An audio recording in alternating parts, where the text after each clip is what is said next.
In the last video, I left you off thinking about the amygdalas and our emotional reaction to critique. Why do we fight? Well, the first thing is we feel attacked. And the way feedback was formulated in the previous video naturally will trigger that emotional response. But there is something good about this. What? The good news is, when people fight, it means they still care. Imagine a relationship that's going poorly and is about to end. At that stage, people no longer want to argue. They don't want to waste time and energy to discuss things. So when people fight your feedback, it means that they still care. So it's a good sign. But how can you remove the attack from feedback so that feedback is more effective? The model that I know a lot of you know and use is the EIC model. Say goodbye to it now. Here comes the alternative. The model is called SIP, S-I-P.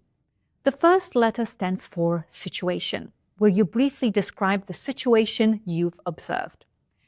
Then we have I for impact. This is where you will be discussing with the person what impact this situation had on you, on them, on the customer, on the team members, or maybe the results. And then last but not least, P stands for plan. You need to, instead of looking backwards, look forward and think, what can we do next time so this doesn't happen? If this is change type of feedback. But the SIP model can also be used for continue type of feedback. Then the situation is even easier. You describe the situation, you talk about the positive impact it had, and then you just say, let's do this again next time. And there is a reason why I've decided to call this model SIP. What I very often saw in my practice is that managers rush through feedback.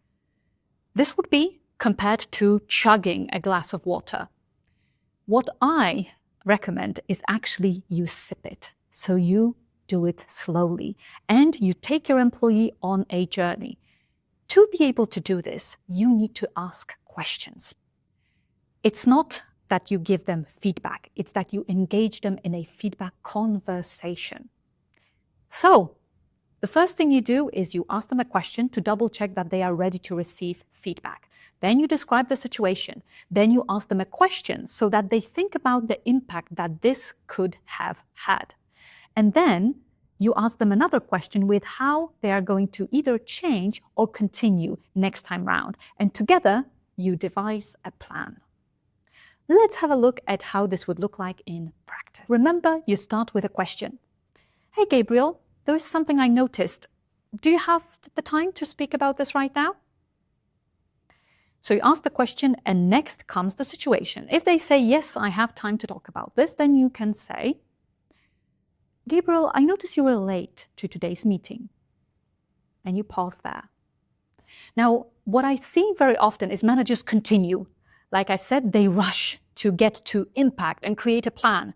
But then, when they do this, the person is just preparing for counterattack. They are no longer listening to you.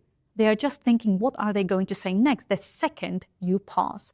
So, pause right now and invite them to the conversation. You don't know what happened. Remember the image of the iceberg? You only see the behavior. So you pinpoint the behavior and then you ask them, what happened there? So just ask, I wonder what happened.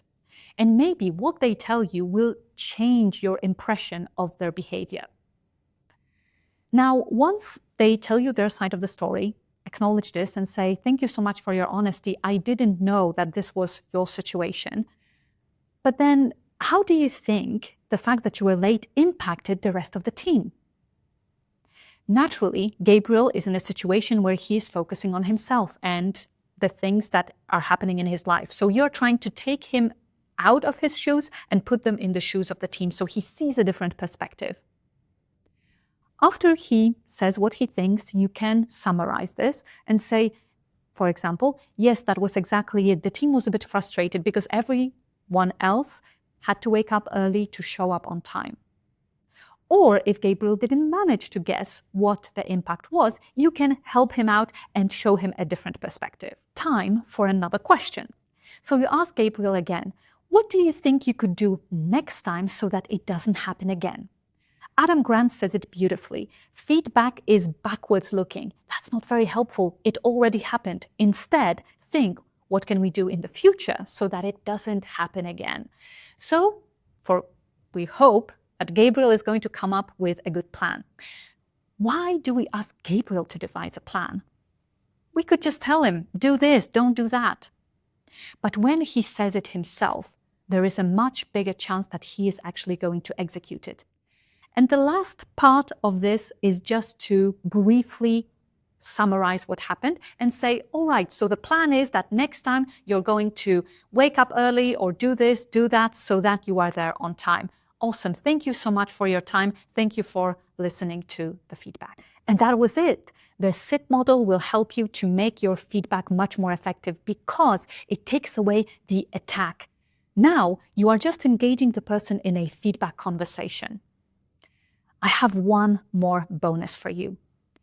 If you do feed forward properly, the only thing you need to do when you give feedback is to ask the person, remember when we talked about when you compare this final result to when we were talking about this first, what do you notice? And then the person gives feedback to themselves. I hope you enjoy this series of videos on feed forward and feedback, two essential managerial skills that will allow you to get most out of your business without any financial investment.